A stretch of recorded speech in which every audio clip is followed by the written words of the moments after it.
We were working somebody the other day who had a problem with hydrocarbons. So we just started to open up a can of worms, go down the rabbit hole, and see where this really took us.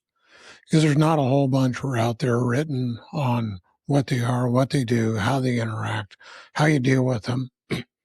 So we decided to start asking a bunch of questions, see what went on. And then my wife, she's a great researcher. She started looking some stuff up. She ran across a really good research article on clinically what they're using for hydrocarbons, how to try and mitigate their responses, and really clarified some of the mechanisms of what we were finding in our own testing. And this is a pretty common thing with us. We have these questions that come up clinically, start going down the rabbit hole of asking questions and testing those out to find out what's going on with the hydrocarbons. They're affecting basically everything globally. You get a lot of brain function changes that went on. They affect the gut completely. They affect the whole hormonal axis. And we start to see a depletion of energy, rashes starting to come up, detox pathways clogged, and you go, oh, what's really going on with all this? So when we look at hydrocarbons, those are things like oils. And the oils typically have some kind of a halide attached to it.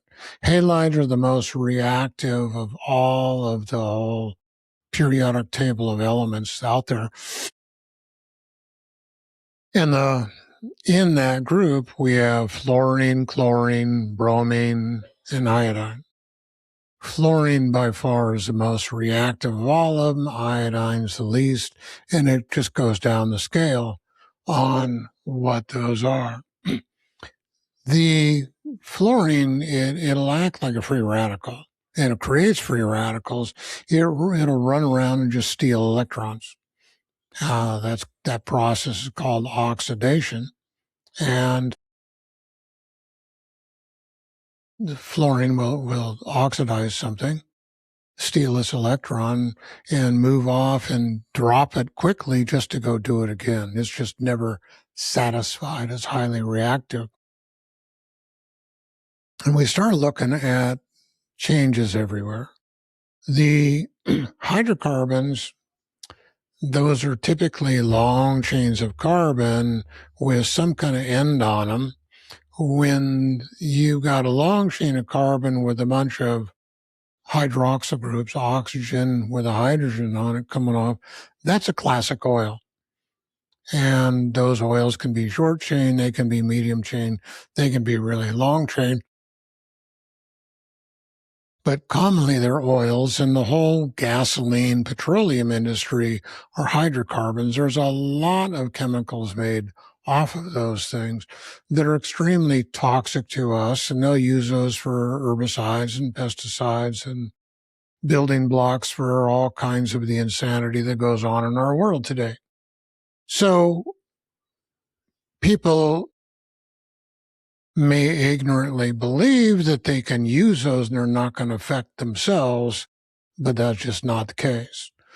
When we look at our own bodies and some of the responses going on, the hydrocarbons have a huge reactivity to cell membranes.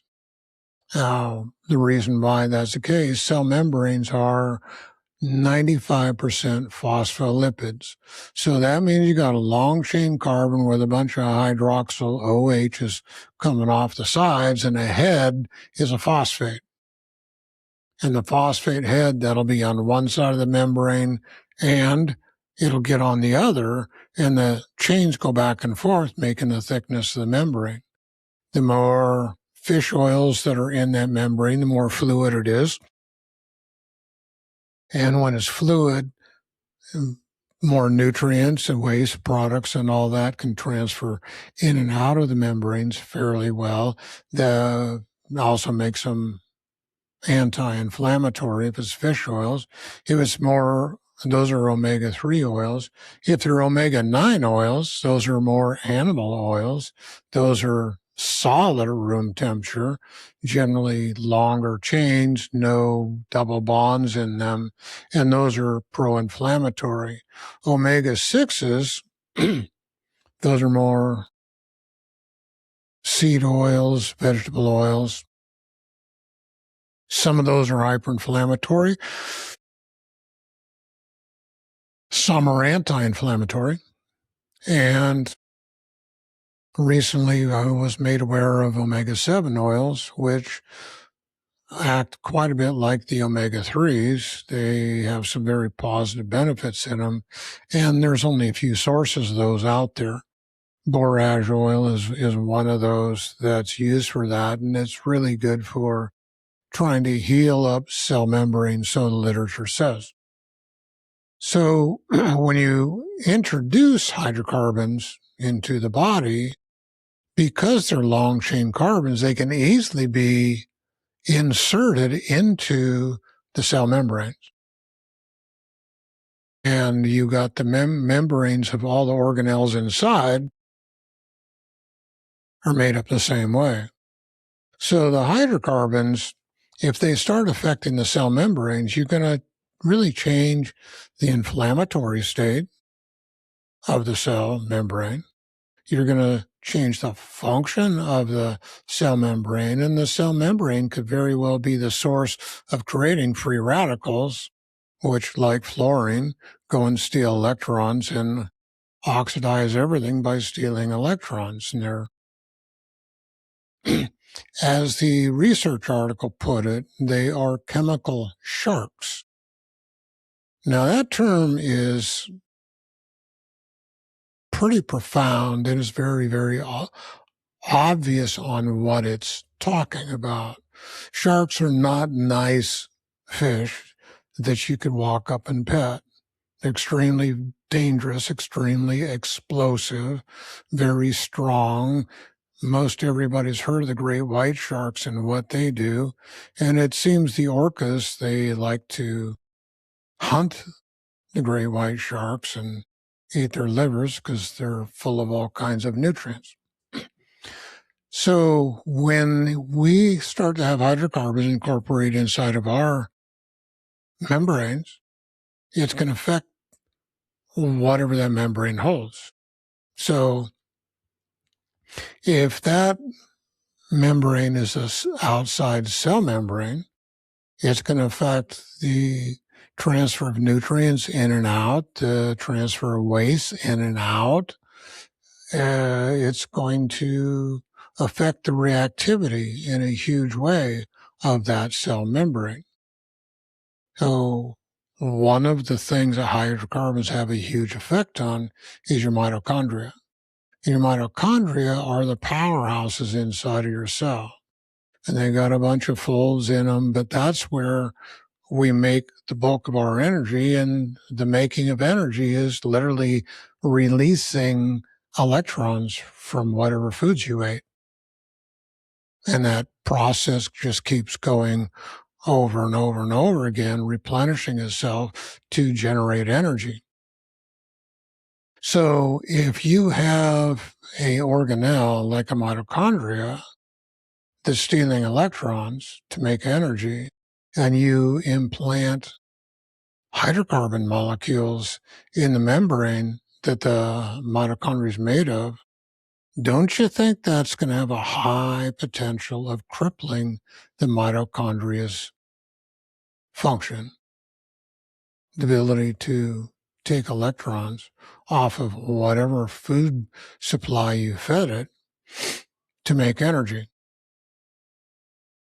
You're going to be having the same war going on in the membrane before the food particles even get into the mitochondria. And you can see why people with hydrocarbon issues, they just don't have a lot of energy, because we're robbing the raw materials from the mitochondria to produce its function, and making the membrane of it toxic, which is hyperinflammatory. And then you got all the cellular energy has to be tied up in dealing with the inflammatory response. And since it's inside of the cell, there's not an immune function to deal with that. The only thing that can deal with inflammatory response inside of the cell is the cell's own functions. And the cells don't have detox functions except in 3 different organs inside the body. And not surprising, the cell membranes that actually have detox function in them is the lining of your small intestine, the lining of your gut, and the microbiota that grows in between the microvilli, the little projections that stick up off of the lining, which is called the membrane, or the mucosa, if you want a more specific term. So if hydrocarbons get incorporated into those, you're starting to cripple the entire detox pathways of the entire body. The liver only deals with what escapes from the gut, and the gut can't deal with, or if toxins have escaped outside of the whole loop of from the circulation in the gut to the liver, and the liver dumps the toxins back into the gut, and your toxins are supposed to stay in this short loop from the gut to the liver to back to the gut, back to the liver till they get processed. But when they escape and go distantly outside of that system, the immune system has no ability to detox them. So the only way we can bring those back into the detox system is use vehicles to reach out into the tissues and pull these toxins out. In this case, it's hydrocarbons. So you got a lot of people doing a lot of things, thinking they're going to use binders to do that. Binders will only lock up what's in the gut. Anybody that thinks a binder is going to pull toxins from peripheral tissues is seriously mistaken. Physiologically, a binder goes into the gut, it stays in the gut, it doesn't leave the gut wall. It can't attach to anything outside of it, no matter what somebody says. It's just physiologically not possible. So, binders aren't the answer. And in this case, we're talking about toxins lodged inside of a cell and the organelles inside of the cell. So, what most people are doing doesn't do really anything to pull the toxins out of these tissues. They say they do, but physiologically they can't. And there's not a lot of vehicles that really can do that. And that depends on what's going on, the state of health, and they never work on their own. So you got to set a whole stage for this whole interaction to pull toxins out. And that stage is to repair the gut wall, repair the wall of the small intestine, repair the wall of the colon. So the hardest things in the body to really heal is the gut wall, and reestablish the microbiota. People talk about doing it, but the programs out there don't do it, and that's not going to work. So you've got to do those 2 things. That takes the load off the liver. Then you got to flush things out of the liver to do that. You got to give the nutrients to start to rebuild the detox pathways. So the primary detox pathway that gets disrupted, we got 2 pathways of detox. We got phase 1 and we got phase 2. In phase 1, the primary pathway that gets clogged with hydrocarbons is the dehalogenation pathway, We've got oxidation reduction, that's stealing electrons or putting them back. We've got hydration, dehydration. It's either adding a water molecule or taking it back off. And the oddball is dehalogenation. The dehalogenation is trying to rip that fluorine, chlorine, bromine, or iodine off that hydrocarbon that gets lodged in your membranes, pull it out, bring it back into the bloodstream where it can get filtered out inside of the liver and start to go back through the detox pathways and go from the liver into the gut and stay inside of that loop. And the more you heal, the more that happens. So a couple scenarios to think about. What happens if you start that whole thing and you didn't upregulate elimination? If there's no way to eliminate those outside, then all you're going to have is these toxins doing a short loop, and they're never going to go outside of the body. So increasing elimination is absolutely number one priority with all that, and there's not many of us that talk about that. And I talk about that being the number one responsibility of food is to upregulate your elimination, bowel habits in particular. So if those are not at least twice a day, they're completely inadequate. I worked with people with extremely long time in between, like once every 5 or 6 weeks. And you got to ask the question, at what point in time is that not okay? That's pretty obvious. 2, 3 times a week is completely inadequate. Normal is 3 to 5 times a day. So if you're not going at least 2, you're absolutely toxic and nothing's going to work.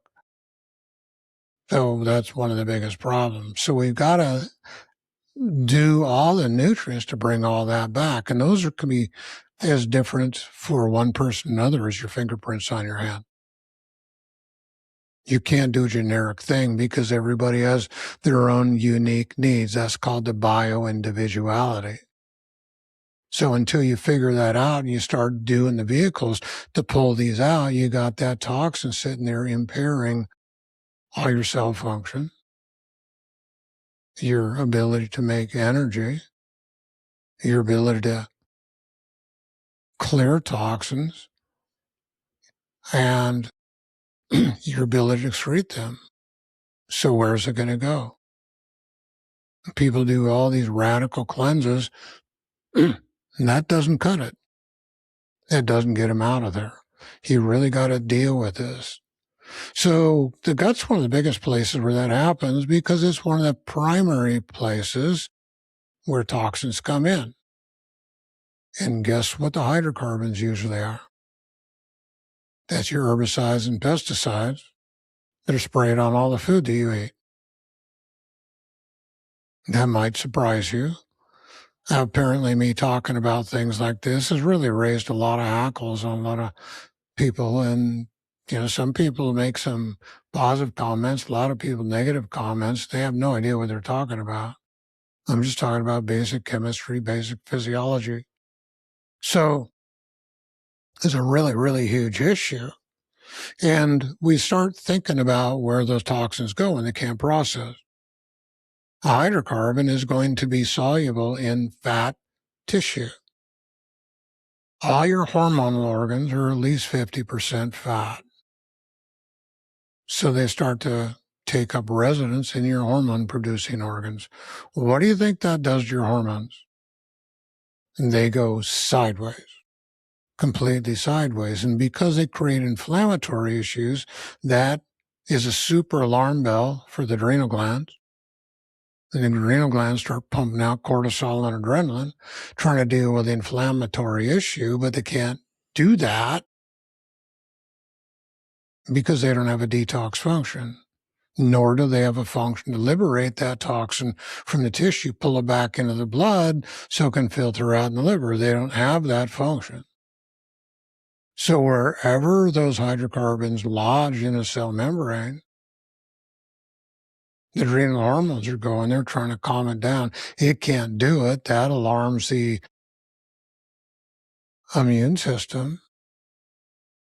And if that keeps going on perpetually, that's going to start an autoimmune response wherever those toxins are lodged. So your hormonal glands are typically 50% fat. Guess what's got more fats and oils in it than that? That's called your brain. Yeah, you heard me right. So what happens when the hydrocarbons go in your brain? Do you think you can think straight? The brain is a really unique nervous system itself is a very unique system inside of our body. We got these little cell structures with appendages that go out. Some of those are axons, some of those are dendrites, and those axons and dendrites, they go to communicate with other nerve cells or other tissues. And all those little appendages, the axons and the dendrites, they have to have a fat coating on them so the electrical current that goes down them doesn't get short-circuited. That's called myelin. So what happens if there's hydrocarbons in the myelin? What happens if there's hydrocarbons in the nerve cell? How's its ability, or what happens if there's hydrocarbons in the axons or dendrites? How do you think that's going to affect its ability to make the electrical currents that make everything work? Not looking real good, is it? And it's not. People wonder where the brain fog's coming from. This is a big one. It's a really, really, really big one. Brain fog is almost always the case of toxicity. That toxicity can come from infections, but as rarely is it an overt infection. We look at all the dementias. They're absolutely related to Lyme disease. Lyme disease is huge for pumping out a bunch of toxins, but you don't necessarily find Lyme bacteria in the brain real commonly. But you do find Lyme toxins in it. And they've done studies in Alzheimer brain banks and MS brain banks. They find Lyme disease in them, but they don't clarify, is that the Lyme toxin or is that the Lyme bacteria? For my own testing, my own studies, my own working, my suspicion is they're Lyme toxins, not Lyme bacteria, because I don't hardly ever see a Lyme infection in a brain, but I see Lyme toxins in almost everybody's brain. And that's a really big one. So right now, this little hydrocarbon discussion, it's impacted cell membranes, which impact every aspect of your cell function. It impacts the membranes of the mitochondria, which that impacts the energy of every cell in your body to make energy. And you think about this, your brain, when you're at rest, not exercising heavily, it uses 20% of your oxygen. If you're thinking hard, it's 25%. That's a huge amount. And it uses probably close to that of your energy needs. So if you put a toxin in there to disrupt that function, how's your brain going to work? So no wonder why you get headaches. No wonder why you can't think. No wonder why you can't communicate. We got to use the vehicles to pull that out, but you can't pull it out till you fix, unless you're already working on fixing the gut and the microbiota. The liver pathways go with that too. So then we look at phase 2 detox. Phase 1 typically makes free radicals. Phase two takes those free radicals and calms them down and makes them water soluble so they can be excreted into the toilet. So what happens if phase one is going really good and phase two is really sluggish? I mean, you got free radicals cruising all over inside your body, doing the same kind of thing that the hydrocarbons are doing, stealing electrons and wreaking havoc. So we need this huge balance, and of the pathways in phase two that gets affected the most, that's glutathione reduction. And for all of you glutathione takers, the studies show that the glutathione that you take in orally only has about a 2 to 3% impact on glutathione function. So you're spending a lot of money to get nothing done. You got to give the nutrients to regenerate your glutathione. Then if you're taking ibuprofen or acetaminophen, you can't regenerate your glutathione and you're stuck. So commonly with toxicity like that, you got aches and pains. People commonly reach for that. And the doctors and the pharmaceutical industry doesn't tell you that's shutting down your ability to regenerate your glutathione. And then if you got something like a heavy metal from a vaccine that went on, your brain can't protect itself. That's where you get the inflammatory issues with all the childhood brain problems that go on. So this is a big thing. It's really, really a big thing, this whole issue of hydrocarbons. And we just had our illustrious leader write off carte blanche, just write off with a pen, Bayer's responsibility for buying Monsanto with all of their throwing all their hydrocarbons in your food supply. They're illegal in most of Europe. Yeah, a lot of them are illegal. They can't do what we do here. And for those people who think you need a lot of herbicides and pesticides to grow food, you're mistaken.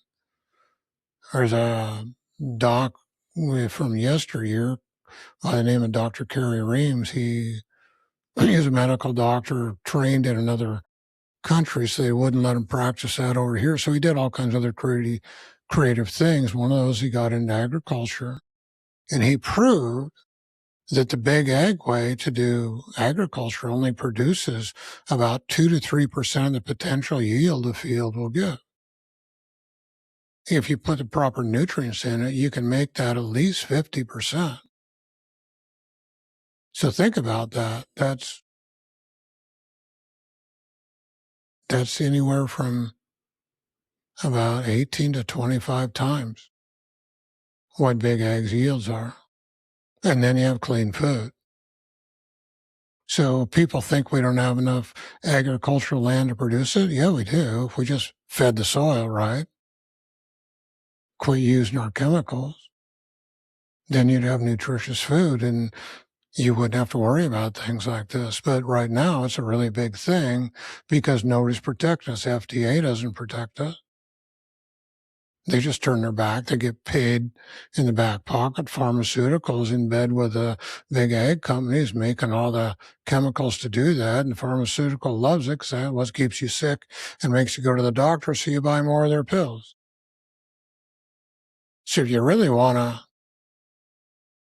get even with all this, get justice, quit accepting the substandard foods and only buy foods that are clean. An organic label doesn't mean that it's clean. When I just did a podcast on neem, it's one of organic's favorite herbicide pesticides, and it's a hydrocarbon, toxic one at that. Completely dysregulates hormones and just creates inflammatory mess inside of a lot of people who just can't handle it. So this is a big deal. It's really a big deal. If you like this, leave a comment, follow us, and share this with some friends because You got to get the word out. This is really important things that there's not a lot of people that are really talking about.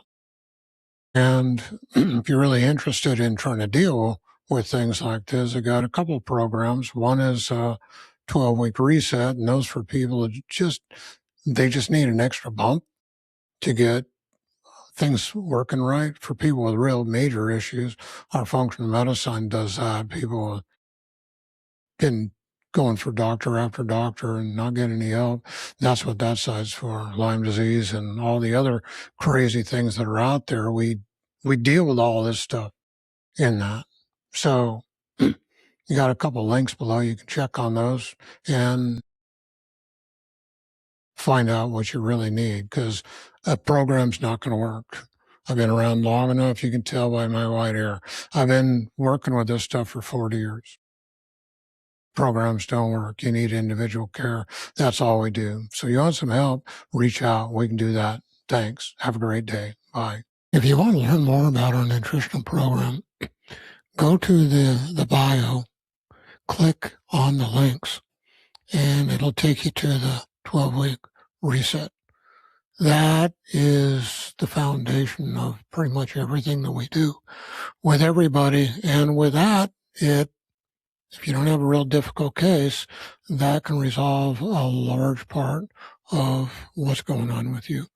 The more difficult cases, you'll need the functional medicine side of what we're doing, and that's available through that same link system. So click that, and that'll take you to a page where you can learn more about this. Thanks. Have an awesome day. Bye.